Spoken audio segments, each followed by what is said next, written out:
네, 만나서 반갑습니다. 아멘. 감사합니다. 어, 제가 명절이나 또는 저희 가족들이 모일 때 또 여러 선배들이 모이는 자리에 가면 항상 듣는 이야기가 있습니다. 언제 목사님이 되세요? 라는 질문을 항상 듣습니다. 여러분, 이 질문은요, 제가 사역을 시작하고 난 후에 1년 정도가 지났을 때에도 똑같은 질문을 들었습니다. 언제 학교 졸업하세요? 언제 목사님이 되세요? 이제 공부 시작한 지 1년이 됐는데 계속 물어보시는 거예요. 7, 8년이 지난 지금도 여전히 어르신들이 물어봅니다. 언제 목사님이 되세요? 여러분, 이 질문은 아마 그분들은 빨리 되면 좋겠고 또 빨리 또 하나님의 사역들을 잘 지내면 좋겠는 마음에서 아마 이야기를 하셨을 것 같아요. 그런데 문제는 뭐냐면 그 질문을 듣고 제 마음이 요동치는 거예요. 신학을 늦게 시작했습니다. 늦게 시작했으니까 당연히 늦게 가죠. 그거를 계속 질문을 하니까 제 마음이 너무 힘들어지는 거예요. 그래서 이렇게 기도를 합니다. 하나님, 이럴 거면 빨리 시키시 왜 이렇게 늦게 시켜서 이렇게 힘들게 하십니까? 라는 기도를 많이 했었어요. 예전에. 많은 사람들은 그런 의도를 가지고 질문하는 건 아니지만 그 질문에 제가 요동치기 시작합니다.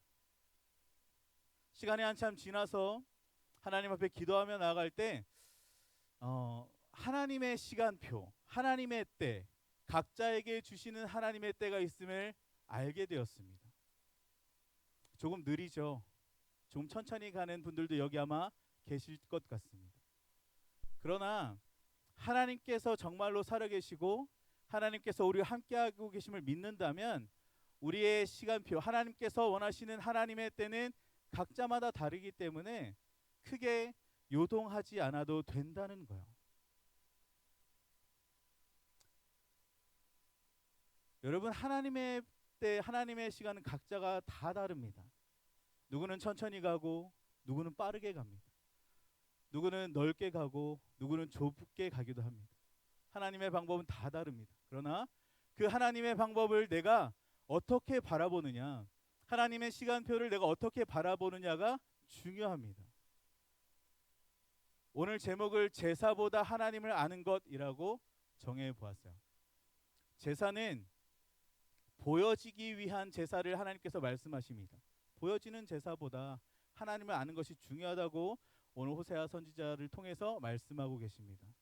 중요한 건 무엇이냐 하면 사람들의 이야기, 주변의 상황을 때문에 제 마음이 너무 요동치는 것이 중요한 게 아니라 하나님께서 나와 함께하고 계심을 믿고 나아갈 때 그 시간과 상황과 모든 여건은 크게 중요하지 않다는 거예요. 그럼 무엇이 중요할까요? 하나님이 우리를 부르신 이유가 무엇일까? 여러분들이 지금 여기서 함께 예배하고 있는 이유가 무엇일까? 저는 스티그마 예배를 너무 드리고 싶었어요. 제가 여기 교회 온 지 4년 됐거든요. 한 번도 스티그마 예배를 제대로 드려본 적이 없어요. 그런데 오늘 이제 김학규 목사님이 인도네시아 가셨으니까 여기에서 이제 설교를 부탁하시더라고요. 예. 예배를 드릴 수 있게 됐어요. 그래서 원래는 찬양 시작할 때 이렇게 뒤에서 이렇게 뭔가를 준비하고 했었어야 되는데 모르겠다. 그래서 그냥 여기 와서 같이 찬양했어요. 너무 좋은 거예요. 여러분, 하나님의 때는 다 다르지만 그러면 우리가 그 하나님의 때를 다른 것을 이해하고 넘어가기 위해서 우리는 어떤 태도를 취해야 될까?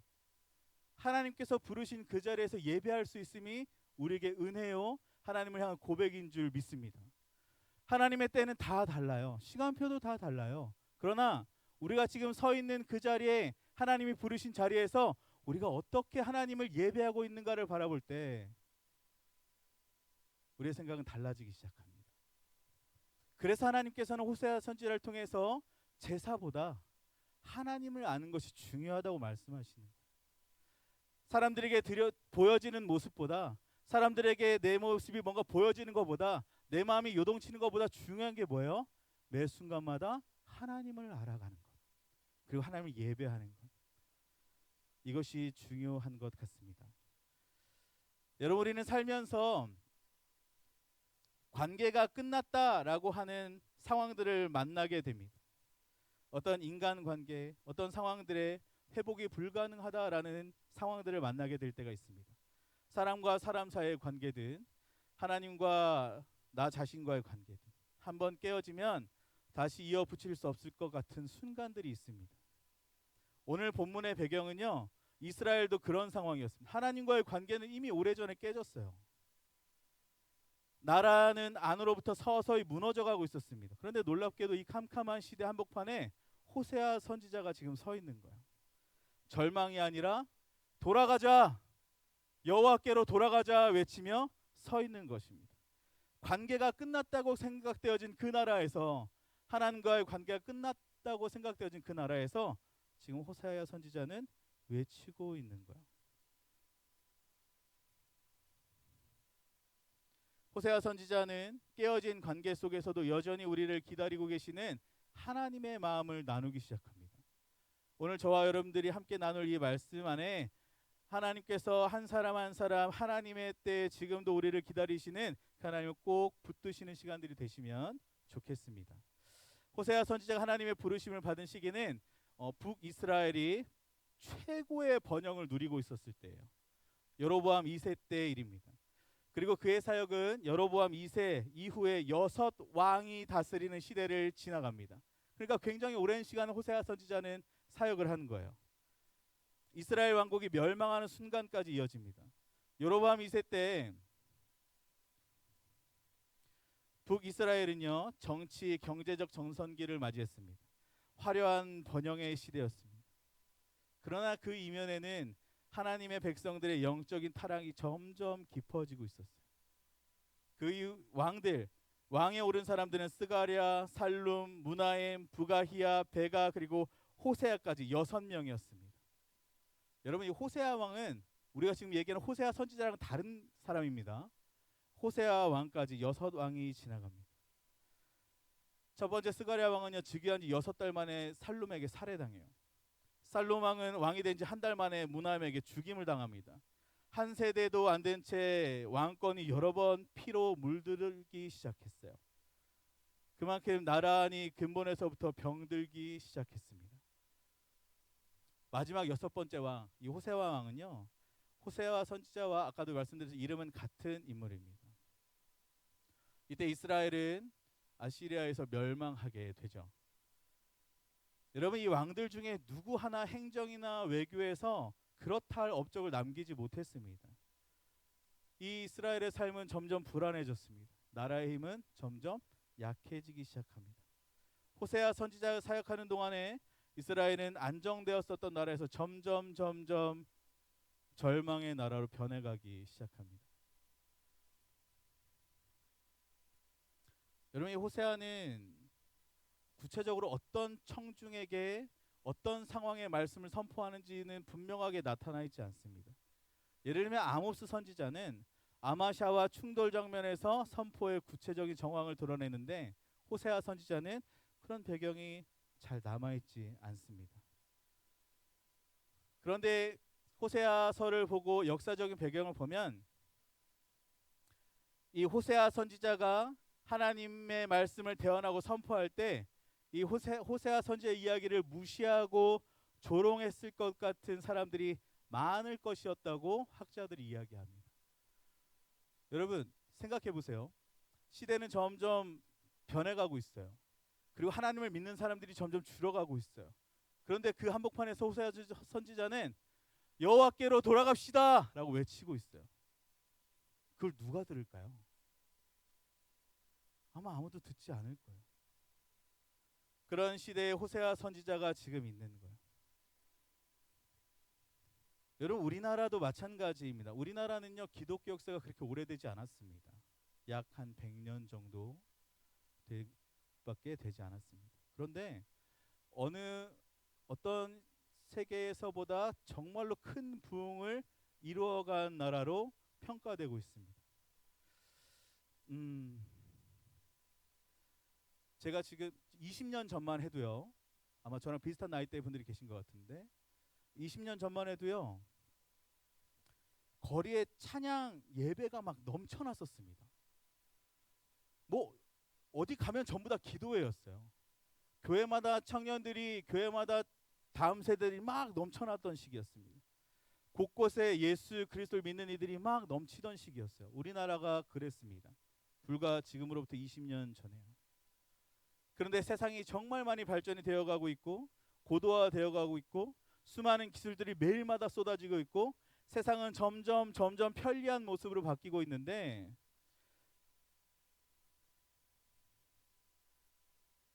예수를 그리스도로 고백하는 자들이 점점 줄어들고 있는 거예요. 여러 매체를 통해 하나님의 말씀이 넘쳐납니다. 유튜브를 통해서도 말씀이 넘쳐납니다.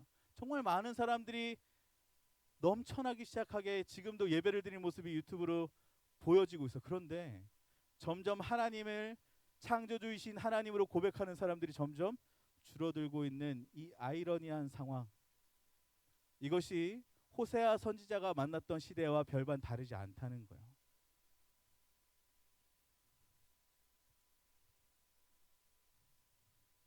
오늘 본문 1절에서 3절은요, 우리에게 주님께로 돌아가자고 선포하는 장면입니다. 우리를 찢으셨으나 다시 싸매어 주실 것을 확신합니다. 우리를 아물게 하시고 회복시켜 주실 주님께로 돌아가자고 지금 외치고 있습니다. 그리고 3절에 힘써 여호와를 알자고 외칩니다. 새벽이 어김없이 오듯이 해마다 땅을 적시는 가을비와 봄비처럼 하나님은 어김없이 우리에게 임하실 것을 확신하고 있는 거예요. 이스라엘 백성에게 가을비와 봄비는 한 해 농사의 생사를 가르는 것이었는데 그 비가 반드시 온다는 사실, 그리고 하나님의 나타나심도 분명히 온다는 이 사실을 호세아 선지자가 외치고 있는 것입니다. 그렇게 하나님은 이틀 후에 우리를 살리시고 셋째 날에 우리를 다시 일으켜 주실 것을 확신해요. 누가요? 호세아 선지자가요. 그리고 우리는 주님 앞에 살아갈 수 있다고 선포하고 있습니다.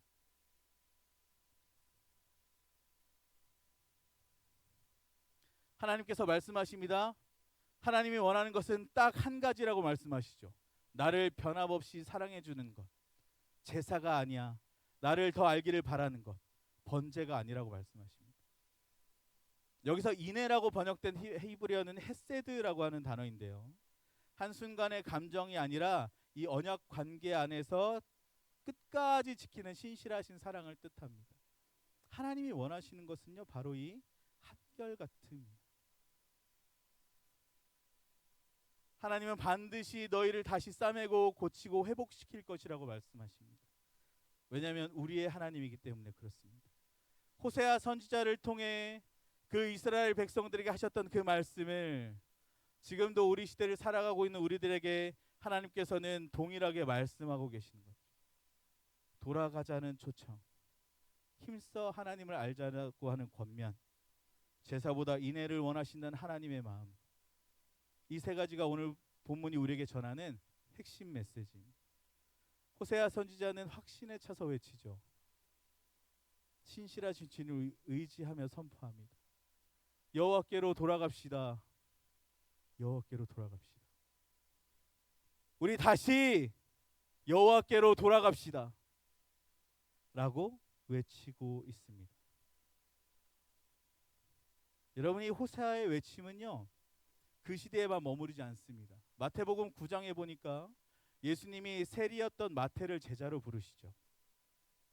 당시 세리는 여러분 잘 알다시피 로마 제국을 위해 동족에게 세금을 거두던 사람들이었습니다. 부당하게 세금을 걷는 사람들, 반역자요, 죄인 취급을 받았던 사람들, 유대 사회에서 철저히 배척당하던 사람들.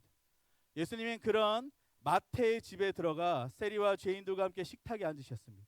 당시 유대 사회에서 누군가 함께 식사한다는 것은요, 그 사람들을 받아들인다는 것인데, 예수님이 지금 죄인과 세리와 함께 앉아 계신 거예요. 그 모습을 지켜보던 바리새인들이 예수님의 제자들에게 이야기합니다. 어찌하여 너희 선생은 세리와 죄인과 함께 식사를 하냐?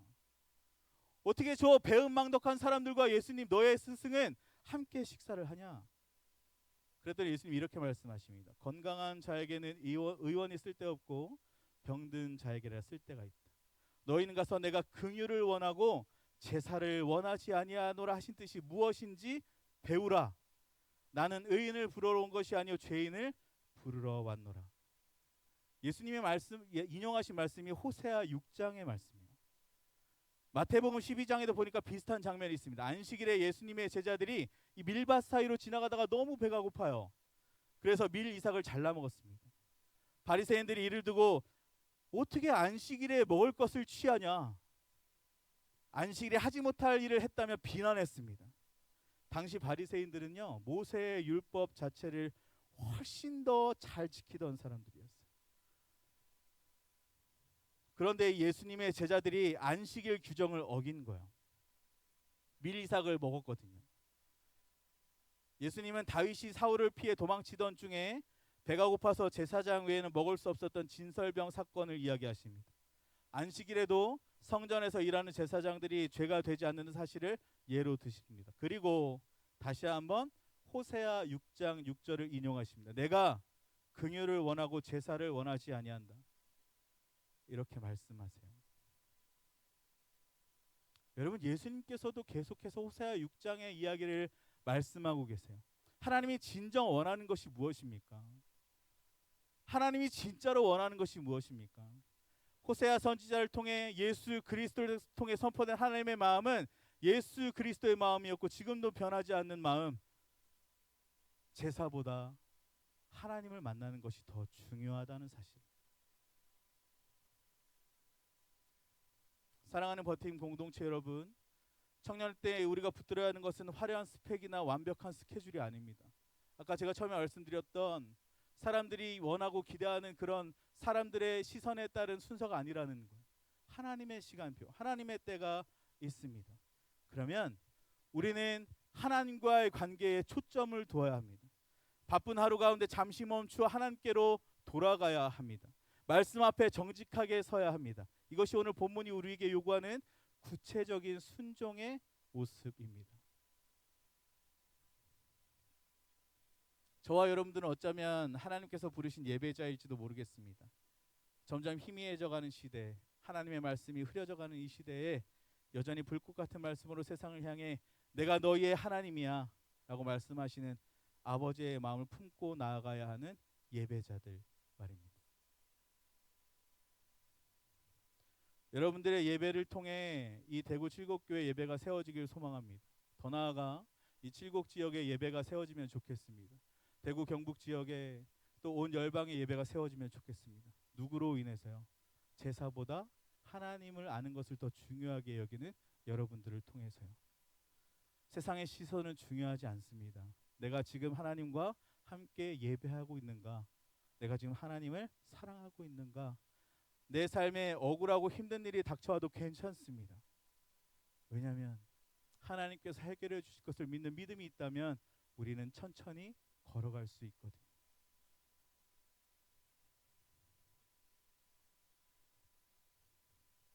한 주 한 주가 바쁘고 한 달 한 달이 바쁠 겁니다.